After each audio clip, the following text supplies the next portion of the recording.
sa pinakamaganda at pinakamabait kong kapatid, happy birthday! At pupunta kami sa bahay ng kapatid ko dahil birthday niya kahapon.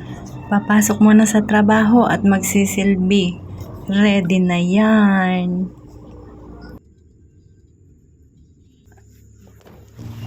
Hindi ko pa sigurado kung may magdadrive mamaya. Gusto ko isama si Rian.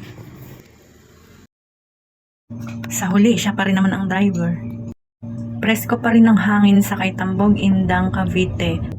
Probinsya feels. Hindi ako gumastos ng merienda para kumain ng pinanda niya. Kapatid ko ang nagluto ng menudo, spaghetti, lumpiang Shanghai, at may Sharon akong masarap na hipon, luto ng aking bayaw. Salamat ng marami. Naaalala ko noon, madalas kasama ko ang kapatid kong yan. Matagal ang bakasyon namin sa mga lolo at lola, tiyahin namin sa Bulacan. Minsan naiiwan dito sa Cavite ang kapatid kong lalakis. Sadyang ganoon talaga ang buhay.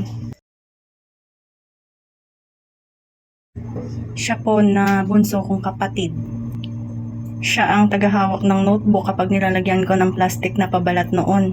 Ngalay na siya kakahawak sa dami dahil 3 kaming papasok sa elementarya. Ngayon, isa na siyang guro at napakagaling sa mathematics. Hanggang ngayon, ang magkakapatid pa rin ang nagtutulungan, nagdadamayan.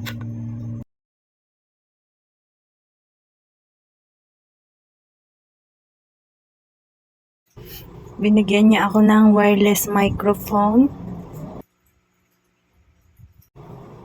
At galing kay Raven ang selfie stick na hindi ko alam kung paano gamitin. Salamat sa suporta. Enjoy sa pagkain at busog.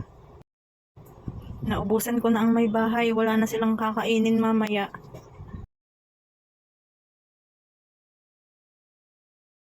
Babawi ako next year. Magluluto din ako.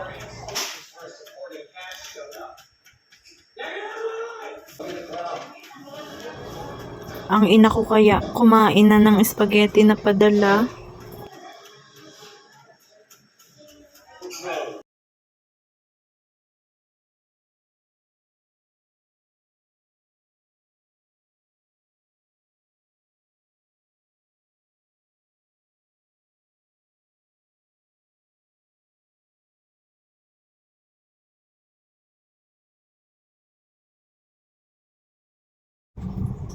Huling subo na po yan. Thank you for watching. Thank you po talaga sa mga followers ko.